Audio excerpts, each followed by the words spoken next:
بارك على محمد وعلى آل محمد كما باركت على إبراهيم وعلى آل إبراهيم إنك حميد مجيد الحمد لله রজব মাস চলছে এরপরের মাসই হলো শাবান এরপরে রমজান এই জন্য আলোচনাগুলো এখন রমজান কেন্দ্রিকে যাওয়ার আগেই সবে মেরাজের আলোচনা শেষ করা উচিত মেরাজের আলোচনায় আজকে এক পর্ব আলোচনা হবে আগামী সপ্তাহে আরেক পর্ব আলোচনা হবে আজকে মেরাজ কাকে বলা হয় ইসরা কাকে বলা হয় আল্লাহ রাসূল সাল্লাল্লাহু আলাইহি ওয়াসাল্লাম সিদরাতুল মুনতাহা পর্যন্ত কিভাবে গেলেন পাঁচ ওয়াক্ত নামাজ কিভাবে ফরজ হয়েছে এবং এই মেরাজের রাত্রিতে রাসূলুল্লাহ সাল্লাল্লাহু আলাইহি ওয়াসাল্লামকে কি কি দেওয়া হয়েছে আর আগামী সপ্তাহে রাসূলুল্লাহ সাল্লাল্লাহু আলাইহি ওয়াসাল্লাম কি কি দর্শন করেছেন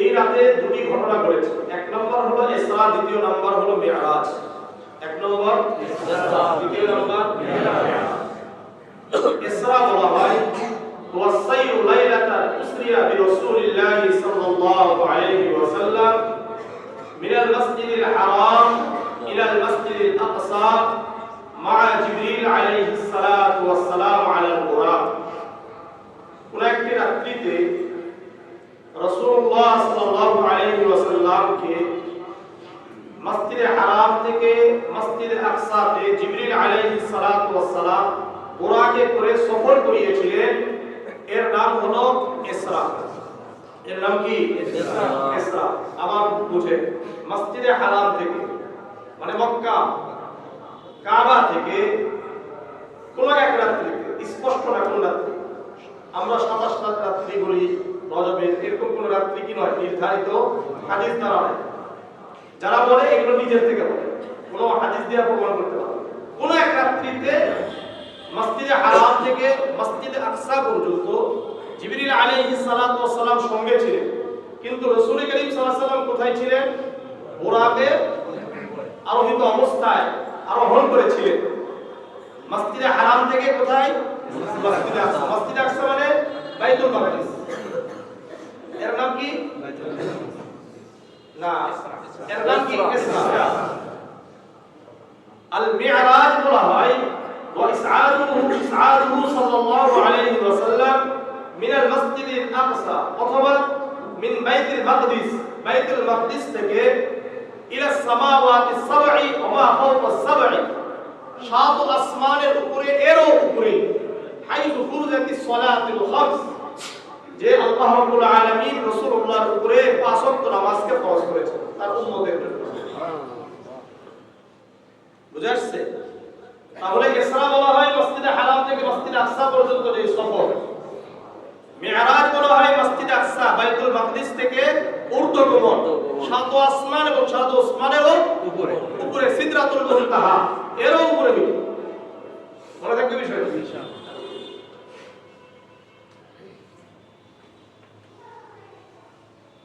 ইসরা এটা কোরআন দ্বারা প্রমাণিত ইসরা কি দ্বারা প্রমাণিত কোরআন দ্বারা প্রমাণিত মি'রাজ এটা সহিহ হাদিস দ্বারা প্রমাণিত আল্লাহ রাব্বুল আলামিন সূরা বনী ইসরাঈলের 1 নম্বর আয়াতে বলেন সুবহানাল্লাযী আসরা বি'আবদিহি লাইলাম মিনাল মাসজিদিল হারাম ইলাল মাসজিদিল আকসাল্লাযী বারাকনা হাওলাহু লিনুরিয়াহু মিন আয়াতিনা পবিত্র ওই মহিমা রব্বুল আলামিন যিনি তার বান্দাকে কোন এক রাত্রিতে মসজিদে হারাম থেকে মসজিদে আকসা পর্যন্ত সফর করিয়েছিলেন বারাকনা হাওলাহু লিনুরিয়াহু মিন আয়াতিনা যে এলাকায় আল্লাহ রাব্বুল আলামিন বরকত দান করেছেন আর তার বান্দাকে সফর করিয়েছেন এই জন্য যাতে করে তার বান্দাকে আল্লাহ রাব্বুল আলামিনের নিদর্শন সমূহ দেখাইতে পারেন সুবহানাল্লাহ এটা হলো মসজিদে আকসা এই মসজিদে আকসা কোথায় অবস্থিত? ফিলিস্তিন, যেটা শামের অন্তর্ভুক্ত। কিসের? শামের অন্তর্ভুক্ত। লা তুশাদ্দুর রিহাল ইলা সালাসাতি মাসাজিদ, তিন মসজিদ ছাড়া অন্য কোন মসজিদে বরকতের নিয়তে, সওয়াবের নিয়তে সফর করা যাবে না। কয়টা? তিনটা। মসজিদে হারাম, মসজিদে আকসা, মসজিদে নববী। মসজিদে হারাম মানে কাবা, মসজিদে নববী মদিনার মসজিদ, মসজিদুল নববী আর মসজিদে আকসা এই যে বাইতুল মাকদিস। এই মোট কয়টা? তিনটা। রাসূল করিম সাল্লাল্লাহু আলাইহি ওয়াসাল্লামকে কিভাবে সফর করালেন, এটা কয়েকটা হাদিসের সমন্বয়ে আমি আলোচনা করব। একটা হাদিস থেকে আরেকটা হাদিস সিরিয়াল যাবে না, এটা আপনাদেরকে বোঝানোর জন্য আমি সিরিয়াল করছি। বুঝে আসছে? ওই আপনি যদি কি সিরিয়াল খোঁজেন পাবেন না, আমি আমার মতো করে কি করছি, হাদিসটাকে সিরিয়ালে সাজিয়ে যেন আপনারা ভালো করে বুঝেন। সহিহ বুখারীর 349, সহিহ মুসলিমের 300 নম্বর হাদিস, জামি' তিরমিজির 3131, আবার সহিহ বুখারীর 4709, আবার সহিহ মুসলিমের 320। এটার সমন্বয়ে কি হবে আলোচনা, এই কয়েকটা হাদিসের সমন্বয়। عن انس بن مالك رضي الله تعالى عنه قال قال رسول الله صلى الله عليه وسلم فرج عن سقف بيتي وانا بمكة فنزل جبريل عليه الصلاة والسلام। আনাস ইবনে মালিক রাদিয়াল্লাহু তাআলা আনহু বর্ণনা করেন, আল্লাহর রাসূল সাল্লাল্লাহু আলাইহি ওয়াসাল্লাম বলেন, আমি একদিন মক্কায় একটা ঘরে ছিলাম, হঠাৎ দেখলাম আমার ঘরের ছাদ উন্মুক্ত হয়ে গেল। উন্মুক্ত হওয়ার সঙ্গে সঙ্গে দেখলাম হযরত জিবরিল আলাইহিস সালাতু ওয়াস সালাম ওই ছাদের উপর দিয়ে আমার ঘরে প্রবেশ করলেন। বুঝে আসছে? কোন ঘরে? ছাদটা উন্মুক্ত হয়ে গেছে। ওই ছাদ উন্মুক্ত হয়ে যাওয়ার পরে হযরত জিবরিল আলাইহিস সালাতু ওয়াস সালাম ওদিক দিয়ে কি করছেন? প্রবেশ করেছেন। এখান থেকে হাদিস বিশারদরা বলেন, হযরত জিবরিল আলাইহিস সালাতু ওয়াস সালাম তো দরজা দিয়েও আসতে পারতেন, ছাদটাকে কেন উন্মুক্ত করা হলো? এই জন্য সেদিন ছাদকে উন্মুক্ত করা হয়েছে, এটা বোঝানোর জন্য যে আজকের সফরটা হবে হলো ব্যতিক্রম, এবং আজকের সফর হবে কোন দিকে? উপরের দিকে। এই জন্য উপর দিক থেকে কি করা হয়েছে? প্রবেশ করা হয়েছে। রাসূল করিম সাল্লাল্লাহু আলাইহি ওয়াসাল্লামকে ঘর থেকে নিয়ে হাতিমে কাবায় নিয়ে গেছে। কোথায়? হাতিমে কাবা। হাতিমে কাবা এটা হলো আগে কাবারই অংশ ছিল। কিসের অংশ? কাবারই অংশ ছিল। যখন এই কাবাকে হযরত ইব্রাহিম আলাইহিস সালাতু ওয়াস সালাম ইসমাঈল আলাইহিস সালাতু ওয়াস সালামকে নিয়ে নির্মাণ করেছিলেন, তখন এটা কাবারই অংশ ছিল। কিন্তু পরবর্তীতে মক্কার কুরাইশরা যখন এটাকে দ্বিতীয় আবার সংস্কার করতে গেলেন, তখন হালাল বৈধ সম্পদের অভাবে এটাকে পূর্ণাঙ্গ না করতে পেরে যতটুকু করতে পেরেছেন ততটুকু করেছেন, আর হাতিমে কাবা এই জায়গাটাকে পাথর দিয়ে ঘিরে দিয়েছে। ওটা এখনো ওই অবস্থায় আছে। এখানে বিভিন্ন সময় মক্কার যারা নেতা এরা বসে বিভিন্ন বিষয় নিয়ে আলোচনা করত। রাসূল করিম সাল্লাল্লাহু আলাইহি ওয়াসাল্লামও বিভিন্ন সময় এখানে বসে বিশ্রাম নিতে, এখানে শুয়ে থাকতেন। তো রাসূল করিম সাল্লাল্লাহু আলাইহি ওয়াসাল্লামকে এখানে নিয়ে আসলেন। আনার পরে আল্লাহ রাসূল এখানে 2 রাকাত নামাজ পড়ছেন। কয় রাকাত? 2 রাকাত নামাজ পড়েছেন। এরপরে এখান থেকে রাসূল করিম সাল্লাল্লাহু আলাইহি ওয়াসাল্লামকে জমজম কূপে নিয়ে যায়। জমজম কূপ কোথায়? ওখানে কাবার কাছে। যে রাস্তা দিয়ে আমরা সাফা মারওয়াতে ঢুকি, এই রাস্তাতেই কি জমজম কূপ, এটার নিচেই কি আছে? জমজম কূপ আছে। জমজম কূপের ওখানে নিয়ে গিয়ে আল্লাহ রাসূল এখন বলছে, তুম্মা গাসালাহু বিমা'i জামজাম। আল্লাহ রাসূল সাল্লাল্লাহু আলাইহি ওয়াসাল্লাম বলেন, ফারাজা সাদরি। হযরত জিবরিল আলাইহিস সালাতু ওয়াস সালাম আমার বক্ষকে বিদীর্ণ করলেন। এটা কি করছেন? বিদীর্ণ বুঝেন? হারিয়েছেন অথবা কি করছেন? অপারেশন যাই বলেন, ওপেন হার্ট সার্জারিকে যেটাকে বলা হয়, অর্থাৎ এটাকে চিরলেন। সুম্মা ওয়াসালাহু বিমা'i জামজাম, অতঃপর জিবরিল আলাইহিস সালাতু ওয়াস সালাম আমার বক্ষকে পরিষ্কার করলেন জমজমের পানি দ্বারা। সুবহানাল্লাহ। সুম্মা জা'a বিদস্তিন মিন যাহাবিন মুরতালিন হিকমাতান ওয়া ঈমানান, এবং আমার কাছে স্বর্ণের একটি পাত্র, হিকমত এবং ঈমান পরিপূর্ণ একটি স্বর্ণের পাত্র আনলেন। যেই পাত্র কি ছিল? স্বর্ণের, এবং এখানে কি ছিল? ঈমান এবং হিকমত। এখন আপনারা বলবেন ঈমান আর হিকমত কি দেখা যায়? আপনাদেরকে আমি বলবো ABCD আপনি দেখতে পান? আপনি আগে যে বললাম এটা দেখা যায়? জ্ঞান কারো দেখতে পান? এই ব্যক্তি জ্ঞানী, এটা কিভাবে বুঝবেন? তার আচরণে আপনি বুঝতে পারবেন এই ব্যক্তি জ্ঞানী। আপনি যে আরেকজন যে ডাক্তার, শুনেন, এই যে অনেকে 2 নম্বর সার্টিফিকেট নিয়ে ডাক্তারি করে, অনেক 2 নম্বর সার্টিফিকেট নিয়ে মুফতি হয়ে বসে থাকে ঘুরে, এদেরকে ধরতে পারবেন কিভাবে? তার কথাবার্তা আর তার কাজ করবেই আপনি বুঝবেন এই ব্যক্তি কি নয়, মুফতিও নয়, এই ব্যক্তি ডাক্তারও নয়। কারণটা কি? তার ভিতরে ডাক্তারি জ্ঞান নেই, তার ভিতরে কোরআন এবং হাদিসের জ্ঞান না থাকার কারণে আপনি বুঝতে পারবেন, এটা বোঝা যাবে না। হাফেজদের কি সার্টিফিকেট লাগে নাকি? না। যে তারাবি পড়াইতে পারে এ হাফেজ, যে তারাবি পড়াইতে পারে না আমি ওয়ালিউল্লাহ মনে করি না সে হাফেজ। আমি কথা বুঝাইতে পারি না? যে তারাবি পড়াইতে পারে না আমি তাকে হাফেজ মনেই করি। যে তারাবি পড়াইতে পারে তাকে আমি হাফেজ মনে করি, কারণ তারাবি ওই হাফেজই পড়াবে যে যার কি আছে, ইয়াদ আছে। আর যার ইয়াদ নেই তাকে আমি হাফেজ বলতে যাব কেন? তাকে তো আমি হাফেজ বলতে পারি না, বলা যায়? পরিষ্কার। তো জ্ঞান, ঈমান এটা দেখা যায় না, এটা কি হবে? আমার আপনার আচরণেই বোঝা যাবে আমি ঈমানদার কিনা, আমি জ্ঞানী কিনা। রাসূল করিম সাল্লাল্লাহু আলাইহি সাল্লামের কাছে স্বর্ণের পাত্র, ঈমান এবং হিকমত পরিপূর্ণ একটা স্বর্ণের পাত্র আনলেন। ফাফরাহু ফি সাদরি, আল্লাহর রাসূল বলেন ওই ঈমান এবং হিকমত আমার অন্তরের ভিতরে প্রবেশ করিয়ে দিলেন। সুম্মা আতবাকাহু, এরপরে এটাকে বন্ধ করে দিলেন। বুকের ভিতরে ঈমান আর হিকমত ঢেলে দিয়ে এটাকে বন্ধ করে দিলেন।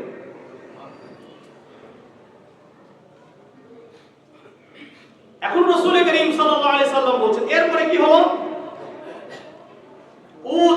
উদিতু বিল বুরাক ওয়া হুয়া দাব্বাতুল আবিয়াস তাওয়ীলুন ফাওকাল হিমারি ওয়া দুনাল বাগরি, আমার কাছে একটা বুরাক আনা হলো। কি বুরাক? বুরাকটা কি? ওয়া হুয়া দাব্বাতুল আবিয়াস, একেবারে সাদা ধবধবে একটি জন্তু, সাদা ধবধবে একটা জন্তু। ফাওকাল হিমারি দুনাল বাগরি, যেটা গাধার থেকে বড় ছিল, খচ্চর থেকে ছোট ছিল। গাধার থেকে একটু কি বড়, খচ্চর থেকে একটু ছোট। এটার ক্ষিপ্রতা, এটার স্পিড কেমন ছিল? রাসূল বলেন ইয়াদু হাফিরহু ইনদা মুনতাহা তারফিহি, তার দৃষ্টি সীমানায় যত দূর যেত এক পদক্ষেপে তত দূর চলে যেত। সুবহানাল্লাহ। তার দৃষ্টি সীমানা যত দূর যায় তত দূর এক পদক্ষেপে চলে যেত। তাহলে বুরাকের সংজ্ঞা কি বলেন? বলেন একটা সাদা ধবধবে জন্তু, একটা সাদা ধবধবে জন্তু যা গাধা থেকে বড়, খচ্চর থেকে ছোট, এবং দৃষ্টির সীমানা যত দূর যায় তত দূর এক পদক্ষেপে যায়। এটাই হলো এটার সংজ্ঞা, একবারে সঠিক সংজ্ঞা, কারণ এটা সহিহ বুখারী আর সহিহ মুসলিমের riwayat। এরপরে আল্লাহ রাসূল সাল্লাল্লাহু আলাইহি ওয়াসাল্লাম বলেন উতিয়া বিল বুরাক, এই বুরাকটাকে যখন আমার কাছে নিয়ে আসা হলো,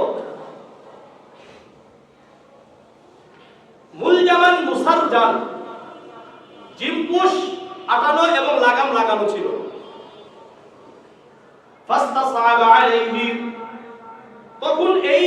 বুরাকটা এতটা লাফালাফি শুরু করলো যে আমি যে এখানে আরোহণ করব, সোয়ার হব, এটা আমার জন্য অসম্ভব করে তুলল। فقال له جبريل عليه الصلاة والسلام محمد تفعل هذا। জিবরিল আলাইহিস সালাতু ওয়াস সালাম বুরাককে সম্বোধন করে বললেন, এই বুরাক, তুমি মুহাম্মদ সাল্লাল্লাহু আলাইহি ওয়াসাল্লামের সাথে এমন কেন আচরণ করলা?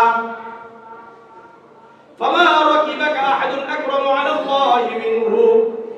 অথচ তোমার উপর যত মানুষ এর আগে আরোহণ করেছে, সওয়ার হয়েছে, তার মধ্যে মুহাম্মদ সাল্লাল্লাহু আলাইহি ওয়াসাল্লাম আল্লাহর কাছে অধিক সম্মানিত। সুবহানাল্লাহ। এই হাদিস থেকে কি বোঝা যায়? এই হাদিস থেকে বোঝা যায় এই বুরাকের অন্যান্য নবীরাও কি হয়েছে? সওয়ার হয়েছে। না হলে জিবরিল আলাইহিস সালাতু ওয়াস সালামের এই কথা আসতো না এবং এই কথাটা বলা মিথ্যা হয়ে যাবে। সুতরাং বোঝা যায় এই বুরাকের উপর অন্যান্য নবীরাও কি হয়েছে? সওয়ার হয়েছে। ফারফাত আরাকান, এই কথা শোনার পরে বুরাক লজ্জিত হয়ে গেছে। কি হয়েছে? লজ্জিত হয়েছে। হাই হাই, আমি কার সাথে অহংকার করলাম, আমি কার সাথে বেয়াদবি করলাম। এরপরে রাসূলুল্লাহ সাল্লাল্লাহু আলাইহি ওয়াসাল্লাম বলছেন, ফারামিতুহু হাত্তা আতাইতু বাইতাল মাকদিস। আমি এই বুরাকের উপর সওয়ার হয়ে বাইতুল মাকদিস পর্যন্ত গেলাম। আমি আপনাদেরকে বলেছি কি কি দর্শন করেছে, এটা আজকে আমি বলবো না। দর্শন কি কি করছে এটার সিরিয়াল আলাদা ভাবে বলবো। একসাথে বললে আসলে বুঝা আসে না যে কি ঘটনা ঘটছে। আল্লাহর রাসূল সওয়ার হয়ে কোথায় গেলেন? বাইতুল মাকদিস। রাসূল বলেন, ওখানে যাওয়ার পরে ফারাবাতুহু বিল হালকাতিল্লাতী ইয়ারবিতু বিহিল আম্বিয়া, আমি বুরাক থেকে নেমে বুরাককে একটি খুঁটির সাথে বাঁধলাম, যেই খুঁটির সাথে অন্যান্য নবীরা তাদের জন্তুকে বাঁধত। অর্থাৎ অন্যান্য নবীরা যখন মসজিদে আকসায় নামাজ পড়ার জন্য আসতো, তখন তাদের জন্তুগুলোকে এই খুঁটির সাথে বাঁধত। এই একটা। দ্বিতীয়ত, অন্যান্য নবীরাও তো এই বুরাকে উঠছে, কারা উঠছে এটা পরিষ্কার নয়, কিন্তু কিছু নবী উঠছে এটা বোঝা যায়। তো তারাও যখন উঠছে এবং এই মসজিদে আকসায় এসেছিলেন, তখন তারাও কি করেছে? এখানে বেঁধেছিলেন।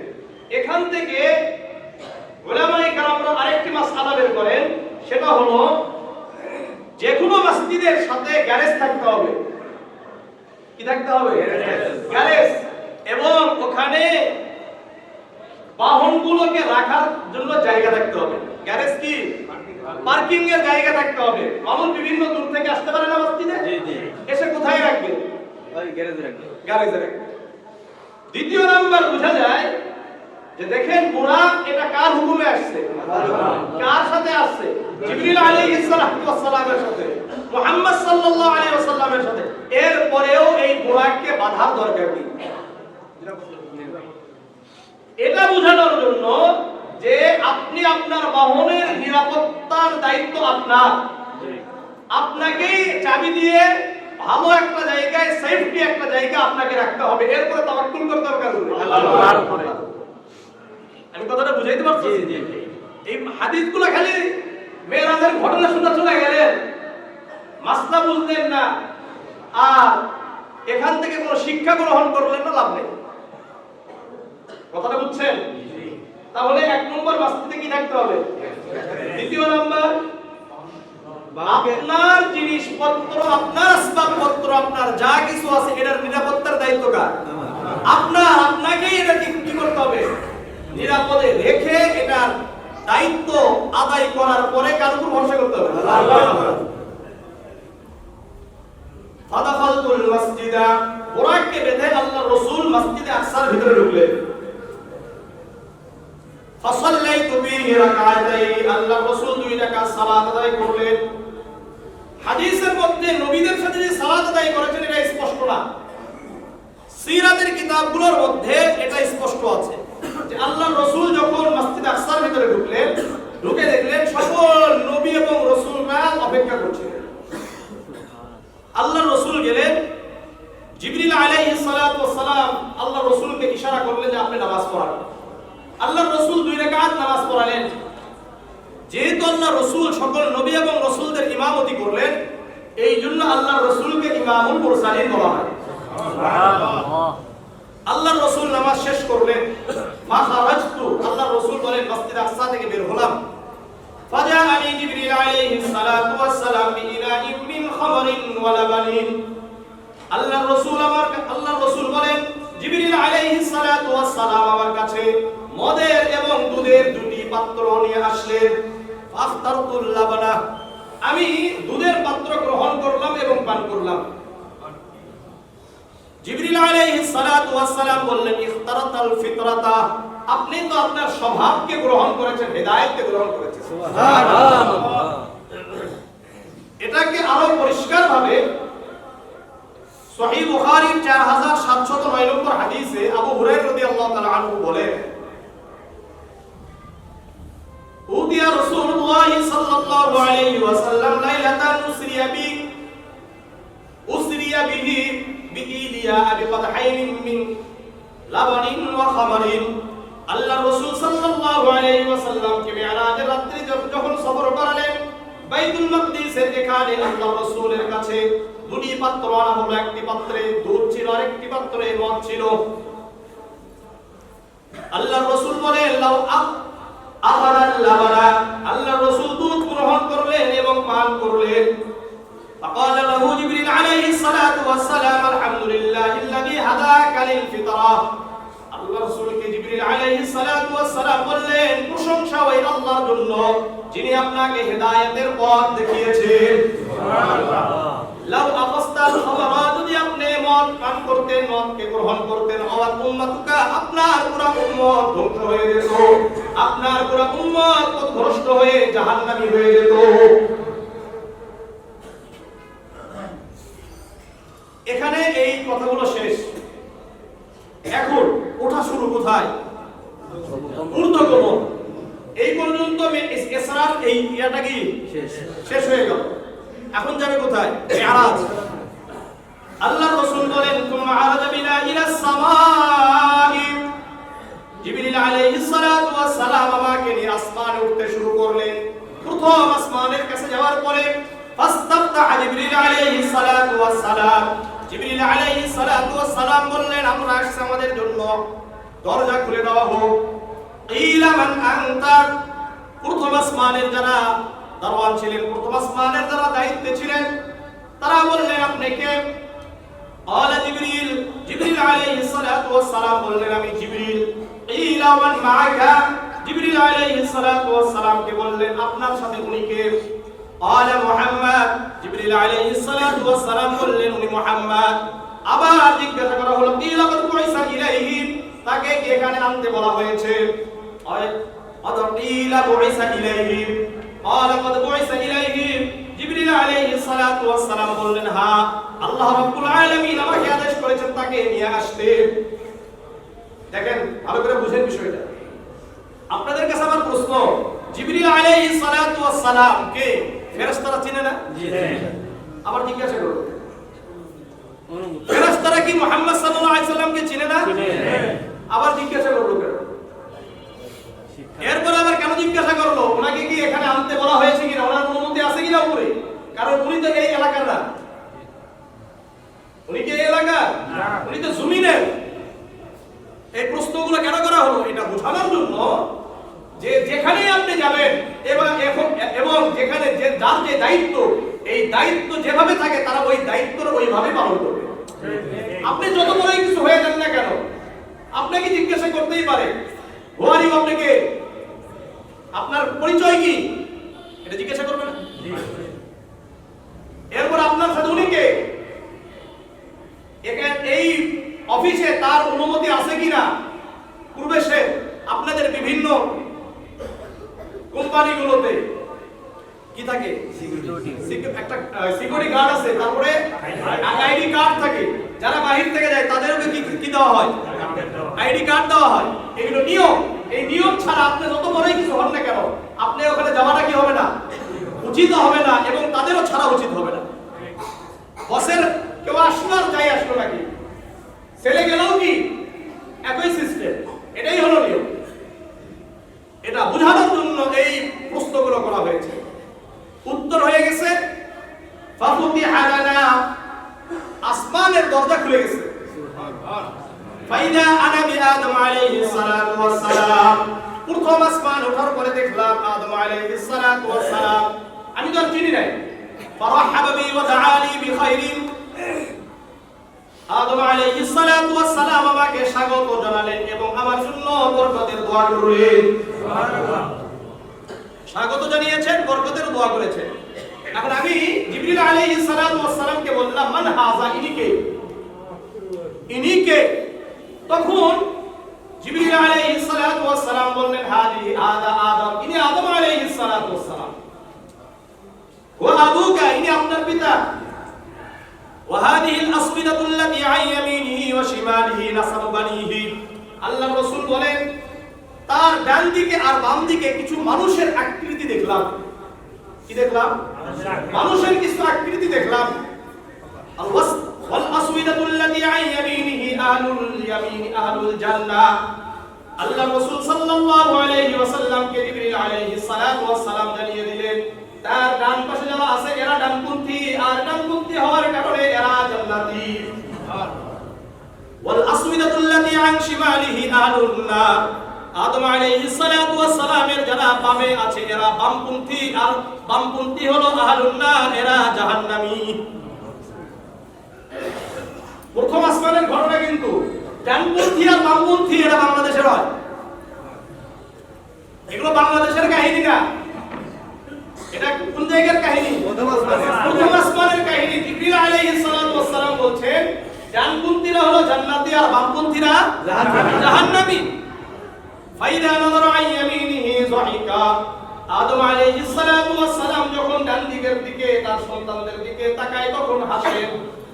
ওয়াইদা নাযারা কিবলা শিমালিহি বাকা, আর যখন বাম দিকে তাকায় তখন তাদের অবস্থা, তাদের কার্যক্রম দেখে আদম আলাইহিস সালাতু ওয়াস সালাম কান্নাকাটি করেন।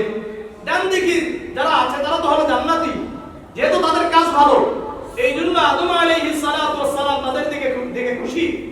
বাম দিকের যারা এরা তো হলো অবাধ্য, এরা হলো শয়তানের অনুগত আর আল্লাহ তাআলার অবাধ্য।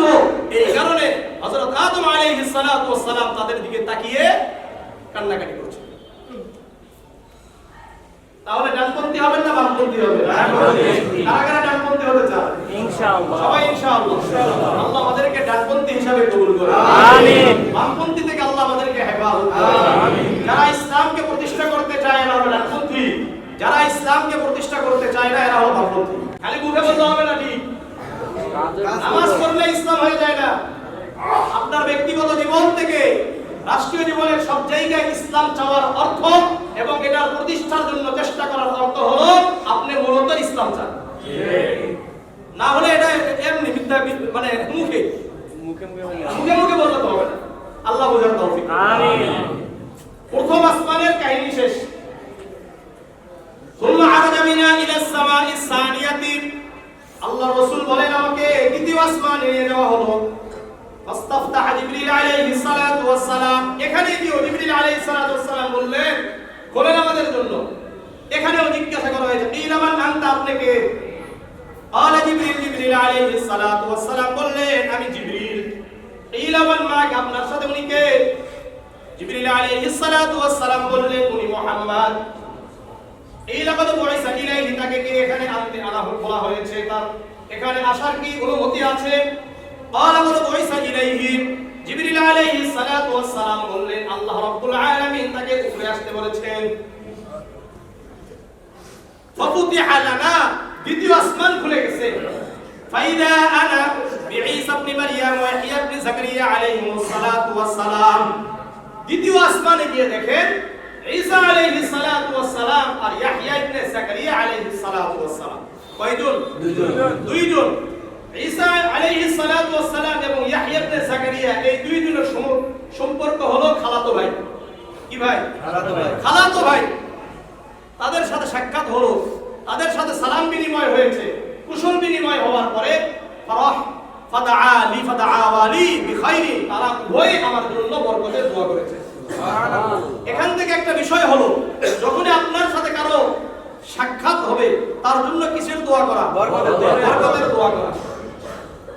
আরাজা বাইনা ইলা সামাই সালিসাতি, তৃতীয় আসমানে গেছেন, গিয়ে একই প্রশ্ন করা হয়েছে। প্রশ্নের উত্তর দেওয়ার পরে ফাতিহা লানা, তাদের জন্য আসমানকে খুলে দেওয়া হলো। যখন আসমান খুলে দেওয়া হলো, আমরা উঠলাম। ওঠার পরে ফাইদা আনা ইউসুফ আলাইহিস সালাতু ওয়াস সালাম, ইউসুফ আলাইহিস সালাতু ওয়াস সালামের সাথে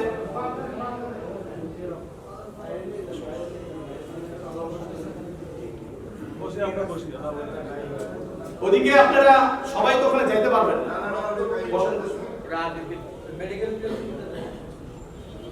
দু একজন দায়িত্ব নিয়ে, যদি মেডিকেলে নিয়ে যেতে হয় মেডিকেলে নিয়ে যান, অথবা যদি বাড়িতে পৌঁছে দেওয়া যায় দেখুন। আল্লাহ তাআলা তাকে শিফায়ে কামিল আজিলা দান করুন, আমিন। আল্লাহ তাআলা সুস্থতা দান করুন, আমিন। তৃতীয় আসমানে উঠলে ফাইদা আনা ইউসুফ আলাইহিস সালাতু ওয়াস সালাম, ওখানে গিয়ে দেখলাম ইউসুফ আলাইহিস সালাতু ওয়াস সালাম, সালাম বিনিময় হলো। দাআলি বিখাইরিন, উনি আমার জন্য বরকতের দোয়া করলেন।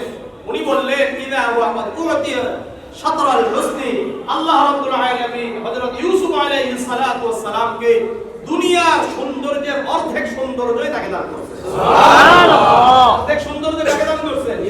ইউসুফ আলাইহিস সালাতু ওয়াস সালামকে দান করেছেন। অথচ আমাদের বাংলাদেশের মানুষরা ইউসুফ জুলাইখার কাহিনী দেয়। আপনাদেরকে বলি, ওনার চরিত্রে যাকে নিয়ে আসলো তাকে কি ওই সৌন্দর্য দেওয়া কি সম্ভব? না। দ্বিতীয় ব্যাপার হলো নবীদের সাথে নারীদেরকে বেপরদায় দেখানো, এটা কি ইসলাম বিরোধী কাজ নয়? আপনাদের কি মনে হয়? ইসলাম বিরোধী কাজ কি কাজ না? ইসলাম বিরোধী কাজ। অথচ আমরা একবারে পুরো পরিবার সহ দেখি এবং সবের নিয়োগ করে দেখি। নবীর কাহিনী দেখতেছে, আল্লাহু আকবার, নামাজ নেই কিছু নেই, উনি নবীর কাহিনী দেখতেছে। আল্লাহ হেফাজত, আল্লাহ হেফাজত। বিষয়গুলোকে বোঝা দরকার। তৃতীয় আসমান থেকে চতুর্থ আসমানে গেলেন, একই প্রশ্ন করা হলো, একই ভাবে উত্তর দেওয়ার পরে ফাতিহা লানা, চতুর্থ আসমান খুলে দেওয়া হলো। ফাইদা আনা ইদ্রিস আলাইহিস সালাতু ওয়াস সালাম, ইদ্রিস আলাইহিস সালাতু ওয়াস সালামের সাথে সাক্ষাৎ হলো। ফারহাবা বি ওয়া দাআলি বিখাইরিন, উনি আমাকে স্বাগত জানালেন, আমার জন্য বরকতের দোয়া করলেন। আল্লাহ রাব্বুল আলামিন ইদ্রিস আলাইহিস সালাতু ওয়াস সালাম সম্পর্কে বলেন, ওয়াযকুর ফিল ইদ্রিস ইন্নাহু কানা সিদ্দীকান নাবিয়্যা ওয়া রাফা'নাহু মাকানান আলিয়্যা। ওয়াযকুর ফিল কিতাবি ইদ্রিস ইন্নাহু কানা সিদ্দীকান নাবিয়্যা। আল্লাহ রাব্বুল আলামিন কিতাবের মধ্যে, কোরআনের মধ্যে ইদ্রিস আলাইহিস সালাতু ওয়াস সালাম সম্পর্কে বলেন, ইন্নাহু কানা সিদ্দীকান নাবিয়্যা, উনি সত্য নবী ছিলেন। ওয়া রাফা'নাহু মাকানান আলিয়্যা, আর ইদ্রিস আলাইহিস সালাতু ওয়াস সালামকে আমি সম্মানিত করেছি। সুবহানাল্লাহ। এখানে ইদ্রিস আলাইহিস সালাতু ওয়াস সালাম সম্পর্কে আমাদের কিছু বক্তা ভাইয়েরা পড়াশোনা না করে সুন্দর একটা কাহিনী বলে দেয় যে ইদ্রিস এটা বলার উদ্দেশ্য আছে আমার। ইদ্রিস আলাইহিস সালাতু ওয়াস সালাম কিভাবে জান্নাতে যাবে এবং মৃত্যুর খুব ভয় করতেন। নবীদের ব্যাপারে মৃত্যুর ভয়, এটা নবীদের ব্যাপারে বলা, এটা নবীকে আঘাত করা। ঠিক, উনি নাকি মৃত্যুকে ভয় করতেন, এই জন্য উনি চিন্তা করলেন কোথায় গেলে মৃত্যু হবে না, তাহলে জান্নাতে গেলে মৃত্যু হবে না। এখন কি করা যায়? আজরাইলের সাথে সাক্ষাৎ, মানে বন্ধুত্ব করতে, এইভাবেই কাহিনীগুলো বলে। আপনারা ইয়াতে সাবস্ক্রাইব করবেন, অনেক ভালো ভালো আমাদের একটা নাম করা বক্তাদের এই ওয়াজগুলো আপনারা পাবেন, একেবারে এইভাবে বলতেছে। আমি এগুলো শুনে আসছি, কারণ মানে সমাজে কি কি ভুল আছে এগুলো তো জানাইতে হবে। তো এইভাবেই বলতেছে যে আজরাইলের সাথে সম্পর্ক করছে, বন্ধুত্ব করছে, এরপরে তাকে বলছে যে আমাকে কি একটু জান্নাতে ঘুরে নিয়ে আসবা? অবশ্যই, সমস্যা নাই। তখন উনি ওনার পাখার মধ্যে ঢুকিয়ে তাকে কোথায় নিয়ে গেছে? জান্নাতে ঘুরাচ্ছিল। জান্নাত থেকে যখন বের হবে তখন ইদ্রিস আলাইহিস সালাতু ওয়াস সালাম নাকি বলছে আমি তো আর জান্নাত থেকে বের হব না। দেখেন, একজন নবীকে প্রতারক হিসাবে এখানে উপস্থাপন করা হয়েছে, এই বক্তার খবরই নেই। এটা প্রতারণা না?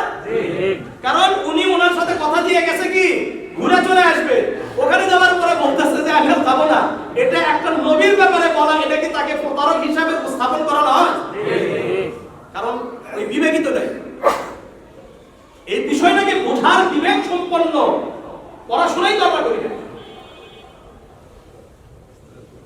আল্লাহ আমাদেরকে হেফাজত করুন। কোথায় কোথায় কি পায় এগুলো নিয়ে এসে নবীদের ব্যাপারে মানে মুখরোচক, আপনারাও তো শুনলে খুব করে একটা হাসি দেয়, আরে কি সুন্দর রে, মানে নবী আসলো না, কি খুশি সবাই, সুবহানাল্লাহ, চোর একটা কি মারহাবা দিয়ে দিল। অথচ একজন নবীকে এখানে দুই জায়গায় আঘাত করা হয়েছে, মৃত্যুর ভয় করে, আর দ্বিতীয় হলো কি, কারণ প্রত্যেক নবী জানে না যে তার মৃত্যুর সঙ্গে সঙ্গে তার সাক্ষাৎ কার সাথে হবে, আল্লাহর সাথে। এটা জানেন? আমাদের ঈমান আর নবীদের ঈমান কি এক না? মৃত্যুর ভয় তো আমাদের মধ্যে আসা স্বাভাবিক, কারণ আমরা কোন দিকে যাব আল্লাহই জানে। আমাদের ঈমানের অবস্থা ঠিক নাই, আমাদের আমলের অবস্থা ঠিক নাই, আমাদের ভয় আছে। নবীদের ব্যাপারে এরকম কোনো কথা বলা এটা ঠিক নয়। আল্লাহ আমাদেরকে হেফাজত করেন, যারা বলেন তাদেরকেও হেফাজত করেন। এরকম কোনো ঘটনা কোরআন হাদিসে পাওয়া যাবে না, কোন এমনকি একটা যঈফ হাদিসের মধ্যেও নেই। একেবারে এটা কোনো হলো চটি বই অথবা কোন জায়গা থেকে গল্পকাররা এরকম গল্প বানাইছে বসে থেকে। ইদ্রিস আলাইহিস সালাতু ওয়াস সালামের সাথে সাক্ষাৎ হয়েছে। ইদ্রিস আলাইহিস সালাতু ওয়াস সালাম থেকে ওখান থেকে আবার পঞ্চম আসমান পর্যন্ত গেলেন। পঞ্চম আসমানে একই প্রশ্ন একই কথা বলার পরে ওখানে হলো হারুন আলাইহিস সালাতু ওয়াস সালামের সাথে সাক্ষাৎ হয়েছে।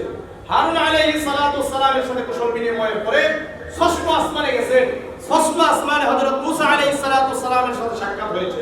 সপ্তম আসমান থেকে ষষ্ঠ আসমান থেকে সপ্তম আসমানে যখন গিয়েছেন, ফাইদা আনা বিইব্রাহিম আলাইহিস সালাতু ওয়াস সালাম, ইব্রাহিম আলাইহিস সালাতু ওয়াস সালামকে সপ্তম আসমানে গিয়ে পেলেন।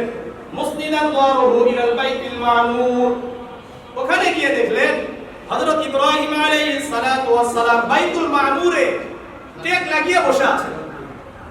ইদা হুয়া ইয়াদখুলুহু কুল্লা ইয়াওমিন ৭০,০০০ মালাকিন, এই বাইতুল মামুরে প্রতিদিন ৭০,০০০ ফেরেশতারা তওয়াফ করে।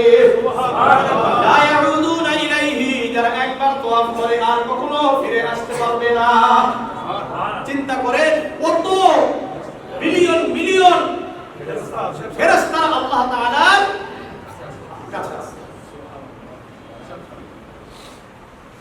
আল্লাহ রাব্বুল আলামিন হযরত ইব্রাহিম আলাইহিস সালাতু ওয়াস সালাম যেহেতু কাবার প্রতিষ্ঠাতা, নূহ আলাইহিস আদম আলাইহিস সালাতু ওয়াস সালাম, নূহ আলাইহিস সালাতু ওয়াস সালাম ওনাদের ব্যাপারটা ভিন্ন, কিন্তু মূলত ইব্রাহিম আলাইহিস সালাতু ওয়াস সালামই হলো কাবার মূল প্রতিষ্ঠাতা। এই কারণে আল্লাহ রাব্বুল আলামিন তার একেবারে হুবহু সপ্তম আসমানে বাইতুল মামুরের কাছেই হযরত ইব্রাহিম আলাইহিস সালাতু ওয়াস সালামের জায়গা করে দিয়েছেন। সুবহানাল্লাহ, বুঝে আসছে? ثم ذهب به الى السدرة المنتهى, ইব্রাহিম আলাইহিস সালাতু ওয়াস সালামের সাথে যখন সাক্ষাৎ হয়েছে, সাক্ষাৎ হওয়ার পরে ইব্রাহিম আলাইহিস সালাতু ওয়াস সালাম আমাদের জন্য নবী আলাইহিস সালাতু ওয়াস সালামকে একটা আমল দিয়েছেন। জামিআ তিরমিজির 3462 নম্বর হাদিস, এটা আপনাদেরকে বিভিন্ন সময় বলেছি, যেহেতু ঘটনা চলে আসছে এখানে বলা উচিত। عن عبد الله بن مسعود رضي الله تعالى عنه قال قال رسول الله صلى الله عليه وسلم لقيت إبراهيم ليلة أسري بي. عبد الله بن مسعود رضي الله تعالى عنه বর্ণনা করেন আল্লাহর রাসূল সাল্লাল্লাহু আলাইহি ওয়াসাল্লাম বলেন, মিরাজের রাত্রিতে ইব্রাহিম আলাইহিস সালাতু ওয়াস সালামের সাথে সপ্তম আসমানে বাইতুল মামুরের কাছে আমার সাক্ষাৎ হলো। সালাম বিনিময় হওয়ার পরে যখন আমি কুশল বিনিময়ের পরে যখন আমি চলে আসছিলাম বিদায় নেওয়ার জন্য, আমি তাকে বললাম, ইব্রাহিম আলাইহিস সালাতু ওয়াস সালাম বললেন, ইয়া মুহাম্মদ, হে মুহাম্মদ, আতরি উম্মাতাকা মিন্নিস সালাম, আপনি আমার পক্ষ থেকে আপনার উম্মতকে সালাম পৌঁছে দেন। সুবহানাল্লাহ, ওয়া আখবিরুহুম আন্নাল জান্নাতা তাইয়্যিবাতুত তুরবাতি, আপনি আপনার উম্মতকে সুসংবাদ দিয়ে দেন, আন্নাল জান্নাতা তাইয়্যিবাতুত তুরবাতি, জান্নাতের যে জমিন হবে এটা সুগন্ধিময়, ওয়া আসমাতুল মানি, জান্নাতের পানি হবে সুমিষ্ট, ওয়া আন্নাহা কিআন, জান্নাতের যে জমিন হবে এটা সমতল, এখানে কোনো গাছগাছালি থাকবে না, চারা গাছ থাকবে না, বান্না বিরাসাহা সুবহানাল্লাহ, আলহামদুলিল্লাহ, লা ইলাহা ইল্লাল্লাহ, আল্লাহু আকবার। আপনার উম্মত যখন বলবে সুবহানাল্লাহ, সঙ্গে সঙ্গে জান্নাতে একটা চারা গাছ লেগে যাবে। আপনার উম্মত যখন বলবে আলহামদুলিল্লাহ, সঙ্গে সঙ্গে জান্নাতে একটা করে চারা গাছ লেগে যাবে। আপনার উম্মত যখন বলবে লা ইলাহা ইল্লাল্লাহ, সঙ্গে সঙ্গে জান্নাতে একটা করে চারা গাছ লেগে যাবে। আপনার উম্মত যখন বলবে আল্লাহু আকবার, আরেকটা চারা গাছ জান্নাতে লেগে যাবে। তাহলে এই আমলটা কোথায় থেকে আসছে? সপ্তম আসমানে বাইতুল মামুরের কাছ থেকে। ঠিক আছে, এটা কে বলে দিয়েছে? ইব্রাহিম আলাইহিস সালাতু ওয়াস সালাম। এই হাদিসের কথা মনে থাকবে? হ্যাঁ, এই হাদিসের নাম হাদিসে ইব্রাহিম দেওয়া যায়। কি বলে? হাদিসে ইব্রাহিম, তাই না? যেমন হাদিসে জিবরিল আছে একটা, আপনাদেরকে একটা দীর্ঘ একটা হাদিস শুনিয়েছিলাম যে আল্লাহ রাসূলের কাছে একজন আগন্তুক ব্যক্তি আসলেন, অপরিচিত ব্যক্তি এসে প্রশ্ন করলেন। ওটাকে মনে রাখার জন্য ওই হাদিসকে মুহাদ্দিসরা কেরামরা কি নাম দিয়েছেন? হাদিসে জিবরিল। এই হাদিসের নাম কি? হাদিসে ইব্রাহিম। তাহলে মনে রাখতে হবে। এখানে এই আমল নেওয়ার পরে আল্লাহ রাসূল বলেন থুম্মা যাহাবা বি ইলা সিদরাতিল মুনতাহা, আমাকে সিদরাতুল মুনতাহা পর্যন্ত নিয়ে যাওয়া হলো। কোথায়? সিদরাতুল মুনতাহা পর্যন্ত নিয়ে যাওয়া হলো। সিদরাতুল মুনতাহা কি? সিদরাতুল মুনতাহা সম্পর্কে সহিহ মুসলিমের 320 নম্বর হাদিসে আব্দুল্লাহ ইবনে মাসউদ রাদিয়াল্লাহু তাআলা আনহু থেকে বর্ণিত। সিদরাতুল মুনতাহা কাকে বলা হয়? আপনারা তো বিভিন্ন বিষয়গুলোকে বলে দেন। সিদরাতুল মুনতাহাকে হাদিস কি বলে এটাকে? হাদিস আল্লাহ রাসূল বলেন লাম্মা উসরিয়া বি রাসূলিল্লাহি সাল্লাল্লাহু আলাইহি ওয়াসাল্লাম, মিরাজের রাত্রি আল্লাহ রাসূল সাল্লাল্লাহু আলাইহি ওয়াসাল্লামকে নিয়ে যাওয়া হলো। উনতুহিয়া বিহি ইলা সিদরাতিল মুনতাহা, সিদরাতুল মুনতাহা পর্যন্ত রাসূলকে নিয়ে গেলেন। সিদরাতুল মুনতাহা কি? রাসূল বলেন ইলাইহা ইয়ানতাহি মা ইউরাজু বিহি মিনাল আরদি ফায়াকুবাজু মিনহা। সিদরাতুল মুনতাহা হলো নিচে থেকে আমরা যত আমল করি সকল আমল ফেরেশতারা নিয়ে গিয়ে ওই জায়গায় গিয়ে থেমে যায়। অর্থাৎ সিদরাতুল মুনতাহা একটা স্টেশন, একটা কি স্টেশন। এখানে যারা দুনিয়াতে যে সমস্ত ফেরেশতাদের কি আছে, দায়িত্ব আছে, ওনারা আমাদের আমলগুলো নিয়ে গিয়ে কোথায় থামেন? সিদরাতুল মুনতাহা গিয়ে রেখে দেন। ঠিক আছে, এরপরে ফায়াকুবাজু মিনহা, এরপরে আরো কিছু ফেরেশতাদের কি আছে, দায়িত্ব আছে উপরে, ওনারা এই আমলগুলো নিয়ে ইল্লিয়িনে গিয়ে রেখে দেন। কথাটা বুঝতে পারছেন? তাহলে বলেন নিচের আমলগুলো যেখানে গিয়ে থামে ওই জায়গা থেকে উপরে যে আমলগুলো নিয়ে যাওয়া হয় এর নাম কি? সিদরাতুল মুনতাহা। আবার রাসূল বলছেন ওয়া ইলাইহা ইয়ানতাহি মা ইউহবাতু বিহি মিন ফাওকিহা, উপর থেকে আল্লাহ তাআলার যা আদেশ এগুলো ফেরেশতারা নিয়ে এসে কোথায় রাখেন? সিদরাতুল মুনতাহা। আল্লাহ যে বরকত দান করতেছেন, রহমত দান করছেন, আমাদের আমাদের জন্য যা যা দান করে এগুলো ফেরেশতারা নিয়ে এসে কোথায় রাখেন? সিদরাতুল মুনতাহা নিয়ে আসেন। এখান থেকে আবার নিচের ফেরেশতারা নিয়ে আমাদেরকে এসে রাখেন। আমাদের একটা বিষয়টা, এর নাম হলো কি? সিদরাতুল মুনতাহা। এই সিদরাতুল মুনতাহা একটা স্টেশন, এটা একটা গাছ। এটা কি গাছ? ইদি ইয়াকশা সিদরাতা মা ইয়াশা, যার সম্পর্কে সূরাতুন নাজমের 16 নম্বর আয়াত আল্লাহ বলেন যে এই গাছটাকে কিছু জিনিস আবৃত করে রাখছে। কি আবৃত করে রাখছে এটাকে? সহিহ মুসলিমের 320 নম্বর যে হাদিস বললাম, এখানে রাসূল বলেন ফারাশুম বিন যাহাবিন, যে স্বর্ণের প্রজাপতি আছে না, স্বর্ণের প্রজাপতি তো আমরা দেখি নাই, আল্লাহ ইনশাআল্লাহ আমাদেরকে দেখাবেন। ইনশাআল্লাহ অবশ্যই দেখাবেন ইনশাআল্লাহ।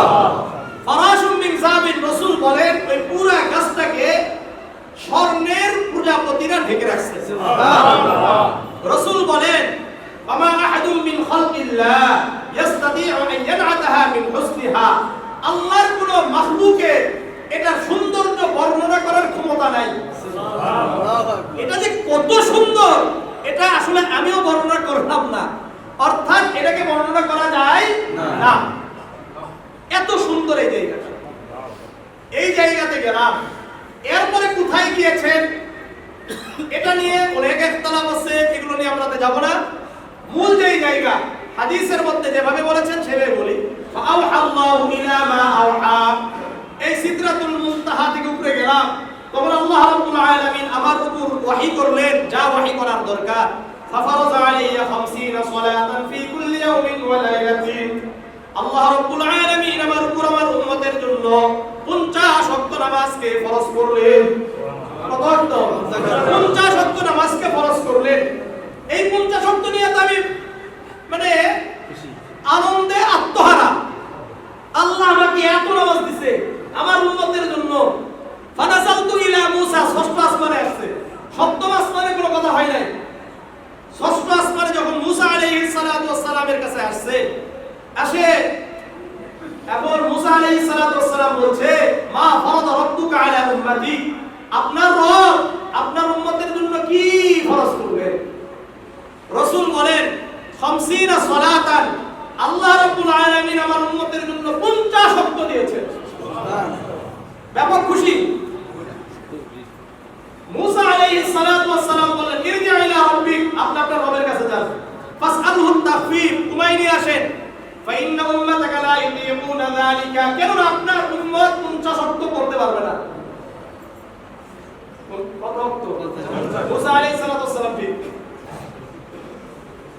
মুসা আলাইহিস সালাতু ওয়াস সালাম কি বলছেন যে 50 ওয়াক্ত নামাজ পড়তে পারবে না ফাইন্নী ক্বাদ বালাউতু বানি ইসরাঈল খাবারতুহুম আমি তো আমার একটা তিক্ত অভিজ্ঞতা আছে বনি ইসরাঈল যে আমল করছে এরা তো আমলই করতো না আপনি যান গিয়ে কি করে নিয়ে আসেন কোরআন নিয়ে আসেন আল্লাহ রাসূল বলেন ফারাজাতু ইলা রাব্বি আমি আমার রবের কাছে গেলাম গিয়ে বললাম ইয়া রাব্বি খাফফিফ আলা উম্মতি আমার উম্মতের উপর আপনি সহজ করেন ফাহাত্তু আননি খামসা আল্লাহ রাব্বুল আলামিন 5 ওয়াক্ত নামাজ কেটে দিলেন কত 45 ওয়াক্ত আবার আসছে মুসা আলাইহিস সালাতু ওয়াস সালামের কাছে মুসা আলাইহিস সালাতু ওয়াস সালাম আবার বলে ইরজি ইলা রাব্বি আপনি আপনার রবের কাছে যান ফাসআলহু তাখফীফ কুমাই নিয়ে আসেন আবার গেছে আবার 5 ওয়াক্ত কমাইছে এইভাবে 5 ওয়াক্ত কমাইতে রাসূল বলেন ফালাম আযাল আরজিউ ইলা বাইনা রাব্বি তাবারাকা ওয়া তাআলা ওয়া মুসা আমি আল্লাহ এবং মুসা আলাইহিস সালাতু ওয়াস সালামের মাঝখানে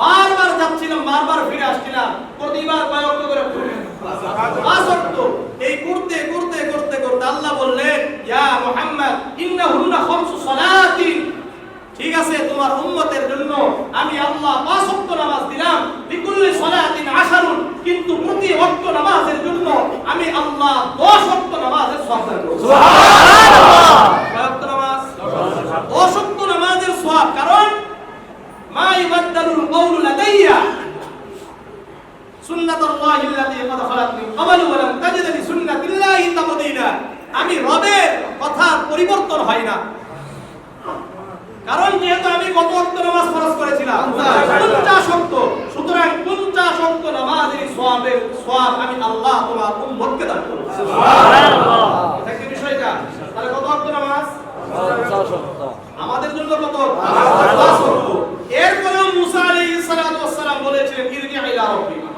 আপনি যান ফাসআলহু তাখফীফ তখন আল্লাহ রাসূল বলেছিলেন রাজাতু রাব্বি হাত্তা ইস্তাহাইতু মিনহু আমি আমার রবের কাছে আর যাইতে পারবো না আমি লজ্জা করছি আমাদের নবীর লজ্জা বেশি না কম বেশি অনেক বেশি ছিল অনেক লজ্জা বেশি ছিল আল্লাহ রাসূল আর যাই নাই তাহলে কত ওয়াক্ত নামাজ পড়ব ইনশাআল্লাহ 5 ওয়াক্ত নামাজ পড়ব আপনাদেরকে লাস্ট একটা হাদিস বলে দিচ্ছি যেটা সহিহ মুসলিমের 320 নম্বর হাদিস বলেছিলাম এখানে স্পষ্ট করে দিয়েছে এই রাত্রিতে রাসূলুল্লাহ সাল্লাল্লাহু আলাইহি সাল্লামের উপরে তিনটা জিনিস দান করেছিলেন আল্লাহ তাআলা কয়টা তিনটা উহতিয়া রাসূলুল্লাহ সাল্লাল্লাহু আলাইহি ওয়াসাল্লাম সালাসান আল্লাহ রাসূলকে তিনটা জিনিস দিয়েছেন উহতিয়া সালাতুল খামস 5 ওয়াক্ত নামাজ দান করেছিলেন উহতিয়া খাওয়াতিম সূরাতুল বাকারা সূরা বাকারা শেষ দুই আয়াত দান করেছিলেন কয় আয়াত দুই আয়াত এটা এত বেশি গুরুত্বপূর্ণ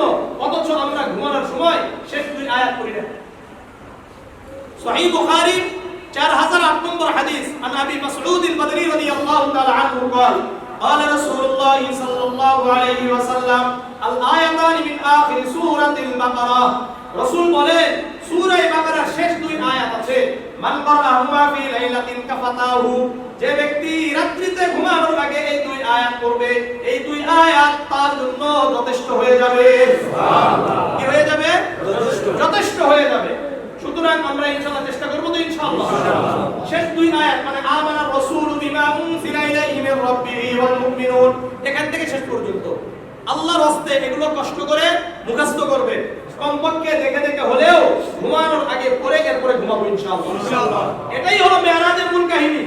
আর আপনি আমি আছি মেরাজের কি অন্য কাহিনী নিয়ে। আল্লাহ আমাদেরকে হেফাজত করুন। আমিন। কেউ কেউ আবার অন্য কিছু করে, কি করে আল্লাহ জানে। মেরাজের মূল কাহিনী হলো দুটো গেল। আর 3 নম্বর ওয়াগফির লিমান ইউশরিকু বিল্লাহি মিন উম্মাতিহি শাইআন আল মুহরিমাতু, শিরক ছাড়া যে কোনো গুনাহ আল্লাহ রাব্বুল আলামিন তওবার মাধ্যমে আমাদেরকে মাফ করে দিবেন। সুবহানাল্লাহ। এটা সেই রাত্রিতেই রাসূলুল্লাহকে আল্লাহ বলেছেন, শুনেন আপনার উম্মতের জন্য একটা অফার থাকলো, আপনার উম্মত যদি শিরক না করে তাহলে যত বড়ই গুনাহ করুক না কেন, সে যদি তওবার মতো তওবা করে, খালিস তওবা করে, আমি আল্লাহ তাকে ক্ষমা করে দেব। সুবহানাল্লাহ। দেখলে তো ইনশাআল্লাহ। ইনশাআল্লাহ আল্লাহ আমাদেরকে সবাইকে কবুল করে। আমিন। আগামী সপ্তাহে ইনশাআল্লাহ আল্লাহ রাসূল কি কি দর্শন করেছেন সেগুলো নিয়ে আলোচনা হবে।